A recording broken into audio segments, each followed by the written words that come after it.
ko Wayne Stokes tauku ingoa, ko Ngāti Hoa te hapu, ko Pauru te manga. Kia tū Pato Limited is the company name, and I look after the operation side of the business. Kia ora, my name's Frances Stokes and I am one of the co-directors of Kia tū Pato Security.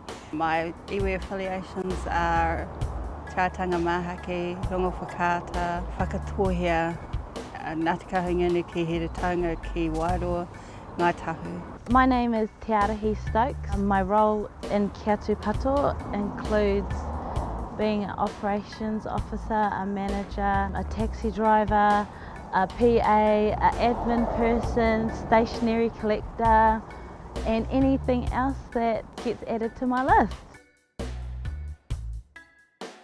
We specialise in site security as well as events. Our first contract ended up for Department of Corrections. First day the contract arrived on site, I get a call asking who I was and did I do security.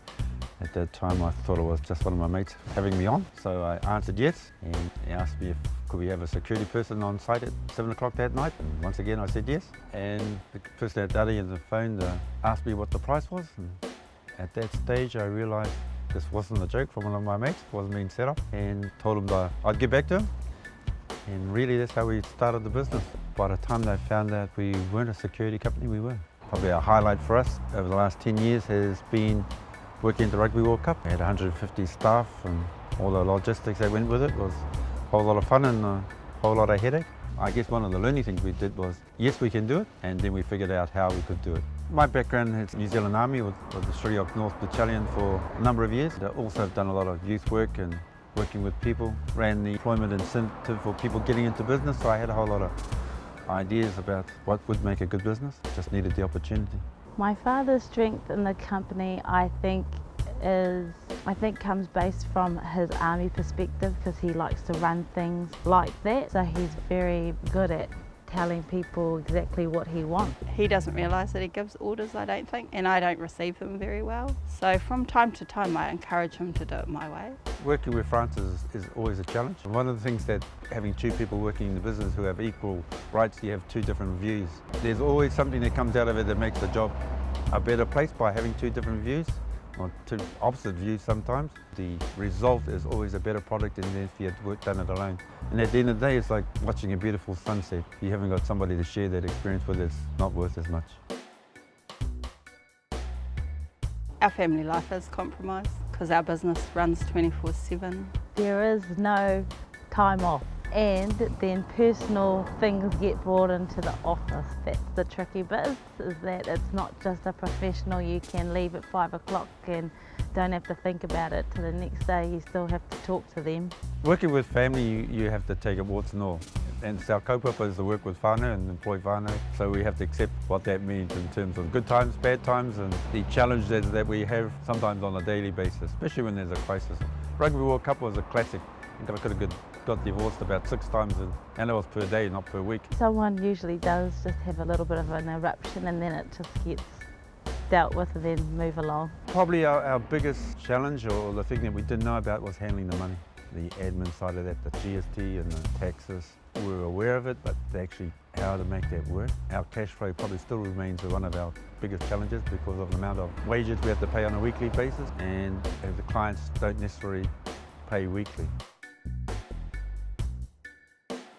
Aroha, a strong belief in the wairua that's happening. Manaaki is always there. I just think that happens naturally. What we have to work at though is bringing in the things that bring your business the finance that it needs to keep going. So professionalism, meeting deadlines, doing those things that you may have a tangi but you might actually have to hold that back and do what you need to do before, and then sign off when it's appropriate to sign off. But you always have to hold your ground really strong. And I think all those values that your nanny or your papa taught you, and remembering that they're all with you, you've got your mother's on one side and your dad's on another, and all those people that you have to honour. So tikanga Māori is important to how we conduct our business, how we are as a people, whether it be the meeting or meeting new people for the first time. And also we've adopted some of the principles of the pōwhiri process in handling conflict, confrontation issues, which are quite profound in the north, whether it be about Waitangi Day or about the treaty claims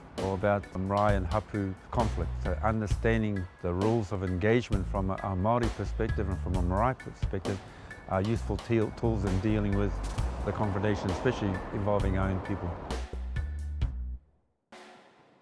I enjoy the flexibility that it gives me because I don't have a structured day.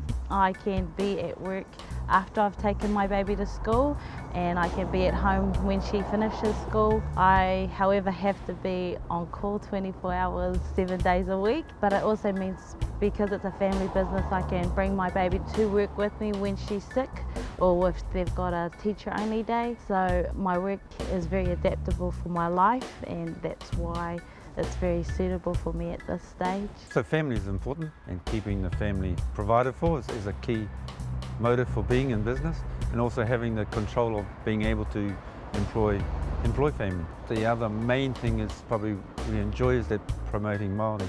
We're upfront about being a Māori company. We think if we do well, other Māori business will do well, and just changing some of the negative into a positive image of who we are as a people. I think the greatest things about the company is the local people being able to have that opportunity to get employment where they are, as opposed to having to move away, and just utilising people that are from those areas, because it's better to see someone that you're familiar with, a face you're familiar with, as opposed to someone coming from a different area. People do recognise your face, and they know that we hire people that are from their communities. In starting up your own business, I believe that you should have a niche market that you really cater towards and you target, because that sets you aside from everybody else that's in your industry, because if you're the only one that does that, then you're really the only options. I think if you're thinking about starting your own business, then it's important to know how business operates and what the expectations are. You don't have to know all the intimate details. I knew that we had to pay tax of some description, and we had all this money in the bank, so instead of doing anything with it, our first port of call was to an accountant that Wayne knew, and making sure that we were paying our way. I guess if there's an opportunity, give it a go. Even if you don't think you can do it, just still give it a go and give it the best shot and learn by that. Don't let anyone tell you you can't do it, and don't be afraid to give it a shot if you think that that's what you really love doing. I think there's an old saying, if you really love what you do it, and the money will come after. 5 years, I want to be supporting our children so that they achieve the things that they want to do, and spending lots of time with my grandchildren. I think because I've seen the benefits of having your own business, you can make things work better for you. So in terms of myself wanting to have my own business later on, I think that's been greatly influenced by that, and being exposed to other jobs where it's not catered to you as an individual.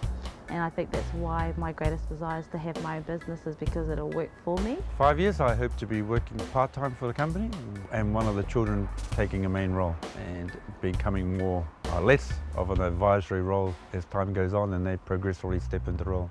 I think we've made a good start in terms of creating a business, and if they can carry that on, it should be twice the business that it is today.